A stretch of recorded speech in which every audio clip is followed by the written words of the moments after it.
Several years ago, I was asked to do interviews of opinion leaders about what they thought about violence against children.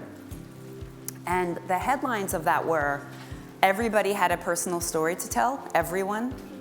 They were hit, or they witnessed violence, or their mom had violence in their life.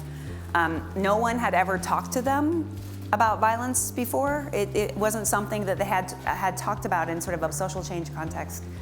And none of them could name solutions about what was working.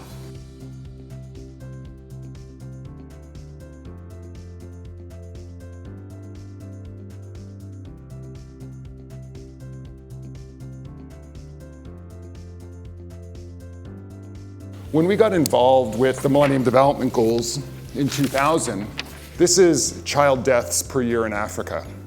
The number was going up every year. It was 4 million and just going up. It's gone down to 3. It's an extraordinary change in the arc of history. But underneath this, shouldn't we be thinking about what the values are that drive us? And if we really believe not just in the issue of saving lives and of fighting for justice, shouldn't we also be thinking about the sustainable development values that drive us in these goals? We can move from a world that thinks about objects as people to people as subjects, and children too. And it's the value of treating people as equal that I hope is the one we get to talk about in 2030. Because it's not just about what, but it's about how. We present many indicators on how many kids are being beaten up, how many kids are being mistreated, how many kids are being abused, but we never present the statistics on how many kids are organized and are actually working on their own countries for making the work a better place. I hear adults say, we have to learn from the kids. Ask yourself, what do you really mean by it? Learning from a kid. It's not only listening to his problem and then planting a solution. No, it's allowing him to speak by himself. And it's allowing him to teach you things and to say, you know, I recognize that you are another human being.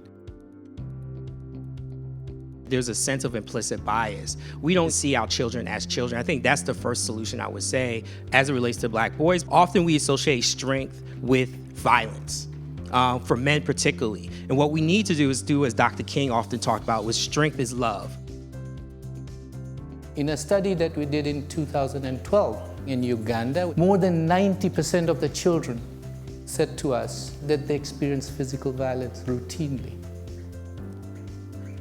54% of the children said they experienced it last week from teachers at their school. 54.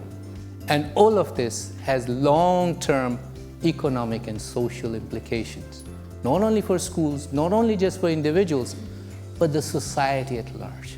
Imploring teachers and administration to become accountable and share power with students. That's a radical idea in the part of the world I come from. But that's some of the things that we're trying to sell. And it's succeeding when it's actually used. We've managed to reduce violence in schools by up to 40% in a randomized trial.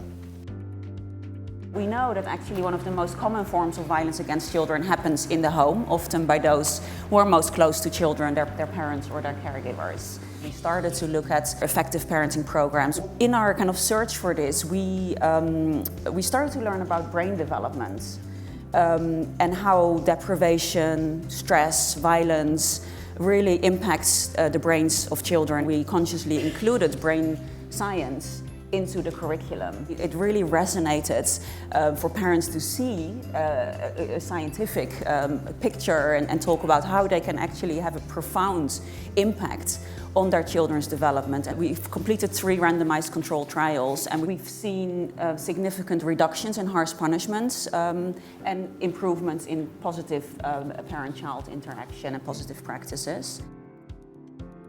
Why is it so hard to get good money to do good things? I think it's time we reevaluate our own mindsets, both from the investee side and the investor side. Impact investing, how many of you have heard that term before today? It's an intentional strategy to create both social and financial returns that's actively measured. Think about impact investing in business and philanthropy as a team sport. There are many players on the field. Let's share information, not compete. I think for many years in child protection, we've said we don't have the data.